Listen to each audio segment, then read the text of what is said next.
I bought the drinks and even covered half the bill. Just as we were about to sit, my mom flashed that smirk and said, "Remember, you're only a guest here." My dad chuckled. My sister rolled her eyes. I simply smiled. I took off my apron and decided then and there they would never eat at my expense again. The turkey was still steaming when she said it again, that same sharp smirk, cutting deeper than any carving knife. My dad laughed as if it were the funniest joke. My sister muttered something under her breath. I stayed quiet, smiling as I untied the apron I had been wearing since sunrise. They assumed my calmness was surrender. They didn't see it for what it really was, the start of something new. For years, I thought family meant loyalty. I worked late nights and sent money home. I bailed my sister out when her credit cards maxed. I paid for groceries, vacations, bills. Whenever the adults fell short, they'd thank me. But the second my back was turned, they laughed. My father once called me the helper. Not son, not brother, just the helper. I told myself it didn't matter. Love would outweigh the insults, I believed. But the truth was, they didn't respect independence. They resented it. It wasn't a one-off remark. It was a pattern. My mom refusing to add my name to the cabin deed, even though I'd paid half the renovation costs. My dad keeping money that was meant to reimburse me for utilities. My sister inviting friends over to dinners in a house I kept afloat, casually calling me the tenant. That line about being a visitor, not an accident. That's exactly how they saw me, not family, just a walking wallet. So that Thanksgiving, after hours in the kitchen and pouring wine for them, I made a choice. I didn't argue. I didn't throw food.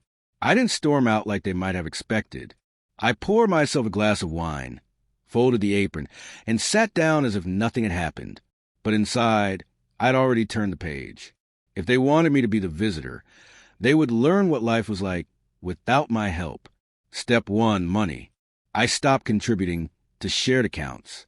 I canceled the automatic payments I had been covering. No more groceries, no more bills, no more shouldering their responsibilities. Step 2, structure. The cabin I had invested in, I gathered every receipt, transfer, and contract. I hired a lawyer and filed a claim. By Christmas, the deed had a new clause. Nothing could be sold, rented, or refinanced without my signature. Step 3, distance. I stopped answering group chats.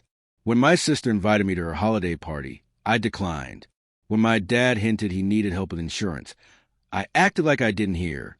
Friends asked where I'd been. I smiled and said, visiting other places. Step 4 happened that very Thanksgiving night. The restaurant had required one card to hold the reservation weeks prior. Half the bill was already on me. When the rest came due, I walked the counter and told the manager to remove my card from the total. The balance was theirs. By the time they shuffled over stuff from turkey I cooked and wine I bought, the staff handed them a check double what they expected. My dad went red. My mom's smirk vanished. My sister whispered, "Where's his part?" But I was already gone. The real confrontation came weeks later at the cabin.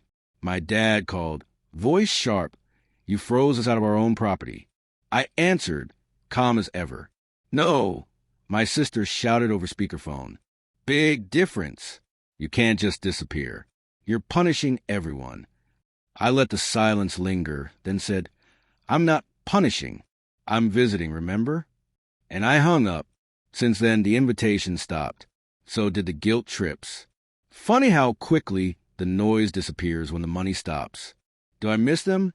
Not really. I miss the idea of family. But that idea died the moment they called me a visitor. Now I cook in my own kitchen for people who see me as more than a bank account. When I raise a glass, it's mine. Every Thanksgiving, I take out that apron, fold it carefully and set it aside, untouched, a reminder, once you show me my place, I will never sit at your table again. They thought I was a helper. They thought I was the visitor. But I was the foundation holding it all up. And when a foundation is pulled away, the house collapses.